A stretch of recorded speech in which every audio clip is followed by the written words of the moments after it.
అందరికీ నమస్కారం అండి. నేను doctor Rojaramani, general surgeon, professor of surgery Ruia హాస్పిటల్లో ప్రొఫెసర్గా వర్క్ చేస్తున్నాను. ముఖ్యంగా ఈరోజు మనము మీకు ఇంపార్టెంట్ విషయం ఏమంటే, అమూల్యమైనది తల్లిపాలు, అమృతం కంటే అద్భుతమైనవి తల్లిపాలు. ఈ తల్లిపాలు విశేషము గురించి చెప్పే ముందు మన రోటరీ క్లబ్ తరఫున మన మెటర్నిటీ హాస్పిటల్ 2nd ఫ్లోర్ 5-6 గదులలో మనకు హ్యూమన్ మిల్క్ బ్యాంక్ అనేది స్టార్ట్ చేశారు. ఎంత గొప్పతనం ఉంటే ఈ తల్లిపాలకి, ఎంత విలువ ఉంటే మనం ఎంత అద్భుతమైన కార్యక్రమాన్ని చేపడతాము అనేది మనం తెలుసుకోవాలి. ఇది స్థాపించినందుకు, ఎంతో మందికి అందుబాటులోకి తెచ్చినందుకు మనం first of all rotary club వాళ్ళకి అభినందనలు అండ్ ధన్యవాదాలు చెప్పుకుంటున్నాము. ఇలాగే మనకు రోటరీ క్లబ్ వాళ్ళు చాలా సహాయాలు చేస్తున్నారు. కోవిడ్ టైంలో అయితే చాలా విషయాల్లో వాళ్ళ ద్వారా మనకు CPAPs రావడము, ఇలా కొన్ని లక్షలు ఖర్చు పెట్టి కూడా మనకు హెల్ప్ చేస్తున్న వాళ్ళు ఉన్నారు. కాబట్టి మీకు ధన్యవాదాలు సార్. ఇప్పుడు మనం తల్లిపాల విశేషం తెలుసుకోవాలంటే, తల్లి పాలకు మించిన అద్భుతమైన ఔషధం బిడ్డకి, అంతకు మించి ఆరోగ్యానికి ఇంకేమీ అవసరం లేదు. ముందు రోజుల్లో తల్లిపాలు అనేది అదొక బాధ్యతగా తీసుకునేవాళ్ళు. ఇప్పుడు కూడా బాధ్యతగా తీసుకుంటున్నా కూడా మనము మన డెవలప్మెంట్, మన ఉన్న స్ట్రెస్, వర్క్, ఎంప్లాయ్మెంట్స్, ఉమెన్ కూడా ఎక్కువగా ఎంప్లాయ్మెంట్లో ఉండడం వల్ల తల్లిపాలు అందుబాటులో లేకుండా పోతా ఉంది బిడ్డకి. ఇదే కాకుండా మనము ఈ బ్యాంక్, హ్యూమన్ మిల్క్ బ్యాంక్ పెట్టడానికి ఒక ముఖ్య ఉద్దేశం ఏమంటే, కొంతమంది పిల్లలకి తల్లి పాలు డెలివరీ అయిన తర్వాత తల్లికి పాలు లేకపోవడము, ఆ పాలు లేకపోవడం వల్ల చిన్న బిడ్డలు అనారోగ్యానికి కానీ, ఆహారానికి కానీ, అనారోగ్యంతో ఆహారానికి ఇబ్బంది పడతారు. ఆ టైంలో ఆ పసిబిడ్డ మనకు భోజనాలు అలాంటివి తినలేరు. కాబట్టి తల్లిపాలే వాళ్ళకి మొత్తం ఆహారం ఉంటుంది.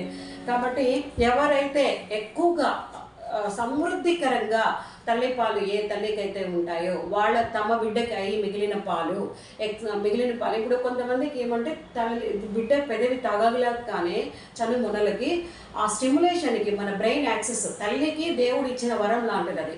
ఆ స్టిమ్యులేషన్కి ఫ్లో లాగా ఇది పాలు వస్తూ ఉంటాయి. అవి ఈ పసిబిడ్డకి మనకు ఒక్కసారికి పొట్ట కెపాసిటీ చాలా తక్కువ ఉంటుందన్నమాట. కొంచెం తాగంగానే మిగిలిన పాలు వాళ్ళు తాగలేకపోతారు. అలాంటప్పుడు ఎక్సెస్ పాలతో ఒక నష్టం ఉంది. ఏంటంటే, ఎక్కువ పాలు ఉండిపోవడం వల్ల రొమ్ము హెవీగా అయిపోయి టైం టు టైం అవి ఇవ్వలేకపోవడం వల్ల గడ్డలు కట్టేసి చీములు పట్టే అవకాశం కూడా ఉంటుంది. కాబట్టి ఇలా మనము సఫర్ అయ్యే బదులు ఎక్సెస్గా మన బిడ్డకి అయ్యి మిగిలిన పాలని లేని బిడ్డకి, తల్లిపాలు లేని బిడ్డకి ఇవ్వడానికి ఒక మంచి అవకాశము ఈ హ్యూమన్ మిల్క్ బ్యాంక్ అనేది.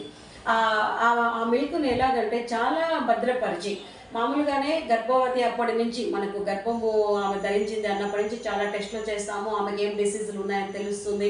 డిసీజులు ఉన్న వాళ్ళకి వేరే ట్రీట్మెంటు దానికి తగినట్టు జరుగుతూ ఉంటాయి. ఇక్కడ ఎవరైతే హెల్తీగా ఆరోగ్యంగా ఉన్నారో అలాంటి తల్లి రొమ్ము పాలని, మనం ఎక్సెస్గా ఉన్న పాలని తీసి ఆ హ్యూమన్ మిల్క్ బ్యాంక్లో ప్రిజర్వ్ చేస్తారనమాట.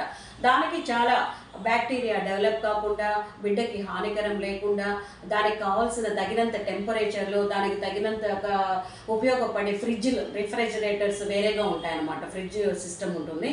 దాంట్లో వాటిని ప్రిజర్వ్ చేసి ఏ బిడ్డ అయితే తల్లిపాలు లోటుగా ఉన్నాడో ఆ బిడ్డకి ఇది రక్తదానం లాగా, మనము కన్ను దానం లాగా, అవయవ దానం లాగా ఈ తల్లిపాల దానం అనేది చాలా అద్భుతమైన విషయంగా మనం పరిగణించాలి. దీన్ని ఉపయోగించుకోవాలి కూడా. ఇంకోటి ఏమంటే, మనకు కొన్ని డౌట్స్ వస్తాయి. ఏంటి తల్లిపాల వల్ల అంత ఈ తల్లిపాలు ఇంకో బిడ్డకి ఇవ్వచ్చా? అలాగా ఖచ్చితంగా ఇవ్వచ్చండి. మన ఇమ్యునోగ్లోబులిన్స్ కానీ, ప్రోటీన్స్ కానీ అన్నీ కూడా తల్లిపాల నుంచి 6 నెలల వరకు, గర్భవతి డెలివరీ అయిన 6 నెలల వరకు మొత్తము ఆహారం తల్లి ఏమి తింటుందో అవంతా కూడా డైజెస్ట్ అయ్యి పాల రూపంలో రొమ్ములో నుంచి మనకి బిడ్డకి అందుబాటులో ఉంటాయి. కాబట్టి ఏ తల్లి పాలైనా అమృతం కంటే గొప్పవి. కాబట్టి మీరు ఆ తల్లి పాలని దానం చేయండి. వాటిని ఇవ్వడానికి ముందుకు రండి. ఆ ఇచ్చే తల్లులు మంచిగా ఆహారం తీసుకోండి. దీనివల్ల మీ బిడ్డకి శ్రేష్టమే కాకుండా పక్క బిడ్డకు కూడా ఆ తల్లి ఆనందము, ఆశీర్వాదం కూడా మీ బిడ్డకి మీకు ఉంటుంది. ఉంటుంది. ఇంకొకటి ముఖ్యంగా చెప్పాల్సింది ఏంటంటే తల్లిపాలు ఇవ్వడం వల్ల మీకు రొమ్ము క్యాన్సర్ రాదు. మరి ఇంకొకటి ఎక్సెస్ ఒబేసిటీ.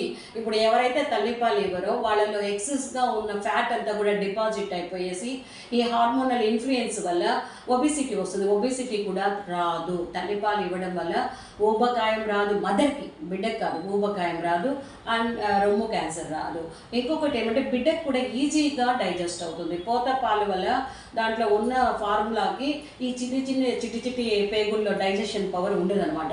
కాబట్టి వాళ్ళకి రక్త విరోచనాలు రావడము, పేగు చాలా స్ట్రెస్ పడి డైజెస్ట్ చేయడము అలాంటివన్నీ జరిగి వాళ్ళు ఇబ్బంది పడుతూ ఉంటారు. చెట్టుకి మాటకి వాళ్ళకి మోషన్స్ అవ్వడము, రక్త విరోచనాలు వచ్చి వీక్ అయిపోవడము, పాలు అంటేనే విరక్తి రావడము, మూతి చిట్లించి పాలు తాకకపోవడము ఇలాంటివన్నీ వస్తాయన్నమాట. అది అలాంటి బిడ్డని పెంచి పోషించడం అనేది చాలా కష్టం. వాళ్ళ ఇమ్యూనిటీ కూడా తగ్గిపోయి అన్ని రకాల జబ్బులు వాళ్ళకి ఈజీగా వచ్చేస్తూ ఉంటాయి. జ్వరము, కోల్డ్, కాఫ్, వీక్నెస్, అనేమియా అన్నీ వస్తుంటాయి. హెయిర్, కొంతమందికి ఎర్రగా హెయిర్ ఉంటుంది, కాపర్ కలర్లో ఉంటుంది, అంటే ఐరన్ డెఫిషియన్సీ రావడం, ఇలాంటి ప్రోటీన్ డెఫిషియన్సీ రావడం ఇలాంటివి వస్తాయి. కాబట్టి తల్లిపాలు అనేది అమృతము. ఆ తల్లిపాలు మన బిడ్డకే కాకుండా మనము తల్లిపాలు లోటుగా ఉన్న బిడ్డకి కూడా దానం చేసి మనం అందరూ కూడా ఆ పుణ్యాన్ని, ఆ ఆశీర్వాదాన్ని మనం పొందాలి.